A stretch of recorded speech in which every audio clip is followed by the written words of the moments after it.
Well, I'm very pleased today to be with Lisa Stringfellow, who's going to be doing several workshops at the Right to Learn conference. I'm going to put that up here for just a second. Share that. Come on.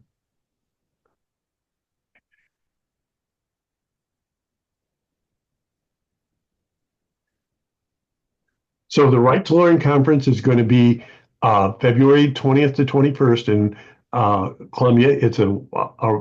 And that is in the center of the nation, easily accessible, and there'll be a link to the Right to Learn conference uh, in the blog. So that's where she's going to be doing her workshops. So that said, let's stop our share. And now I'm going to shut up. And it's time for Lisa to tell us all about herself and professional background and all that. Lisa, take over. Oh, hi, Sam, and I'm so happy to be on the program with you. I'm Lisa Stringfellow. I am a middle grade author of two books. My most recent is a fantasy called Kingdom of Dust. Came out this August of 2024, and my first book, my debut, was A Comb of Wishes, which came out in 2022. Also middle grade fantasy. I'm also an educator, and so I currently teach. I'm at school right now. Well, wearing my lanyard and everything. I teach middle school at an independent school in Boston. I teach fifth and sixth grade English. This is year 30 for me in the classroom. So Kudos, teaching for a kudos to you. while, yes. But I love it. So I teach pretty much the same age group of the kids that I write for as well. So yeah, that's kind of a little bit about my background. Wow, well, that is an incredibly impressive background. Now, I visited your website and I know you do things like virtual visits and similar activities. And any highlights about that? Anything you want to say? Yeah, I love doing virtual visits. There's actually something coming up first week of February, if people don't know about it, called World Read Aloud Day. It's also known as RAD, WRAD. It's part of Lit World, and lots of different authors do free 20-minute read aloud visits. Many of them virtual. And so I've got a bunch of those signed up. And usually what I do when I do one of those short free visits is just talk a little bit about who I am and what I write, and then read something from a current manuscript to the kids, and then answer questions. A lot of them will ask great questions about, where I get my inspiration for my ideas, and, do I ever get writer's block, or what suggestions I have for kids who might be interested in writing themselves someday and maybe publishing a book, and how to get started. Um, the longer visits I do, so I do paid author visits as well, both in person and virtual. I talk more about kind of the publishing process, the path of individual books that I've written, where I got my ideas, the research involved. So a lot of things that can relate to those individual books, and then also what the teachers are working on in the classroom.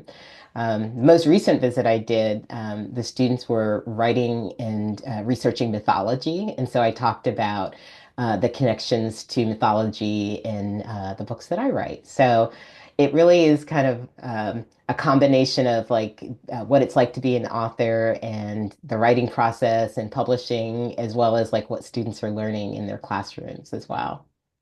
Wow, that is my readers are just going to be jumping on that. And just to clarify, it's not just your virtual visits are not just limited to the read aloud day, correct? No, absolutely not. So And I do them all whenever I can, in between my teaching schedule. As I said, I am a yeah. full-time So teacher when do you too. ever have time to do anything? Okay. Quickly, out of all your books, you mentioned the two. Which one is your favorite? And tell us a little bit about it, just a little bit. Yeah, it's funny because that students will ask that question sometimes, and it's hard. It's like, picking a favorite child. Okay. Well, if you Like, want to talk Mom, am about them I? both, feel Or free. I know. But I guess I would say, I like them both for different reasons. A Comb of Wishes, my debut, I feel like that's the book that connects most to me personally. A lot of the elements of the book are based on my own family and my own heritage. It's a book set in the Caribbean, and my family is part Caribbean American. My dad was born in Barbados. And so a lot of the culture that's woven into that story is based on, the culture that I grew up with. But then my latest book, Kingdom of Dust, I think I wrote that more for the reader in me. When I was a child growing up, I loved to read fairy tales and I loved to read fantasies and I loved these stories where somebody went off on a quest. And so this is a story of a girl who goes on a quest to save her kingdom. But it's instead of setting it kind of in a traditional European fairy tale setting, I thought about like what would make sense for this girl being a a brown skinned girl who looked like me. So it's inspired by a lot of West African mythology. It's kind of set in a country that is reminiscent of Nigeria, and it pulls from like Igbo language and Igbo culture. So I wrote that one for like the kid me who would like love to have read a fairy tale of somebody who looked like them. So both books are my favorite in different ways. Wow. Well, that is so impressive. Now let's get down to the nuts and bolts. Right to Learn is just next month, and I know you're doing 3 workshops. Uh, and already, this will go out to all the people that have ever talked about Right to Learn on our different ways of putting this stuff out. So I know there's going to be a ton of them interested. A lot of these people that come to Right to Learn are those middle school, secondary teachers. So what's going to be what's in? Give me quick highlights of the workshops you're doing. Yeah, so I'm actually doing 3 different workshops, and all of them pull from things that I have done in the classroom. And so there hopefully is something for everybody. There's things for readers and for writers. One of the sessions I'm doing is teachers as writers and how to build a writing community in your classroom. Something that I've done in my classroom for probably the last 10 years is National Novel Writing Month, and it's a program that basically allows young people to write something that they creative that they imagine themselves, and everybody sets a personal goal. And so I'll talk about how I adapted that program to my own particular classroom setting, but we basically, I write with the students, and I think that that's something that we think about as teachers about how important it is to model the skills that we're trying to teach our students. But sometimes we don't, feel comfortable putting ourselves out there. And so I hope that this is a workshop that gives teachers some ideas on building this community of supportive, encouraging work among the students, but also making yourself part of that community, and how to use your own writing to give examples to students on, how to give feedback, how to share and have discussions about the things that we're writing. So that's one of the sessions that I'm doing that I'm really excited about. Another class that I'm going to be doing is about social justice work. And so, in my work with the 6th graders at my school, we read some historical fiction. And one of the things that I felt was that there was a disconnect between things that students read and feeling like the problems in the book were from a long time ago. And so, colleagues and I developed a unit where our students would read a book based on current issues in the world. And so I have a book list that I'll share with participants with books that are middle grade and a few lower YA that touch on all different sorts of issues. So it might be issues related to disability, foster care, race, racism, immigration, hunger, um, you know, all sorts of different issues. And students get to exercise choice in choosing books that are interesting to them.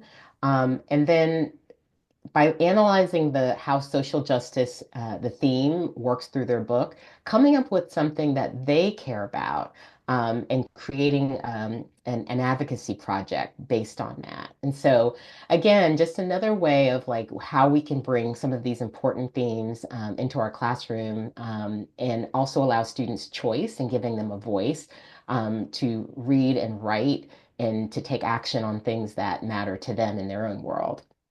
So Uh, choice and voice, that's a powerful pair there.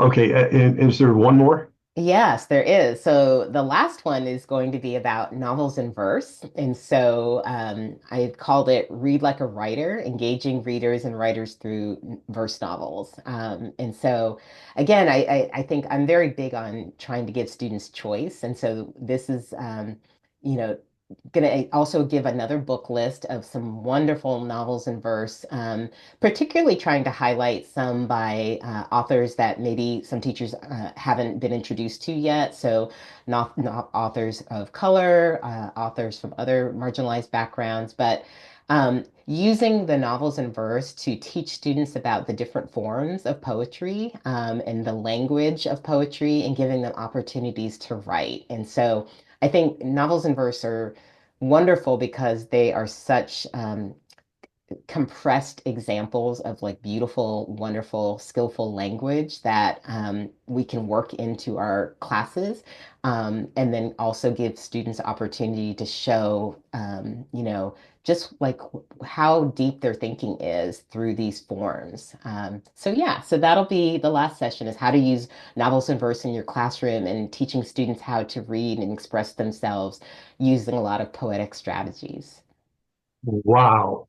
Um, uh, Out there, I think I can hear people salivating. It's like, gosh, what a round of choices, and it's all there.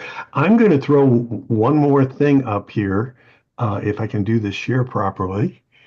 Okay. Um, and that is that final reminder that all these workshops will be at the Right to Learn conference. There'll be links to both the Right to Learn conference and to your website, uh, and that said, I'm going to stop this share and say the final thing, which is, did anything that we didn't get to say or you didn't get to say that you want to say now before we do our final goodbyes? No, I am really excited to come to the conference and to meet, one of my favorite things to do is to attend conferences myself as a learner and as a teacher. So I'm excited to, share ideas that I have, but also to learn from the teachers that come to the sessions as well. So I'm just eager to meet everyone in a couple of weeks. Okay. Um, I don't know if you've ever watched one of my interviews, but they always end with a silly little thing called a Zoom wave goodbye. So we get our biggest smiles on and we wave goodbye to our audience.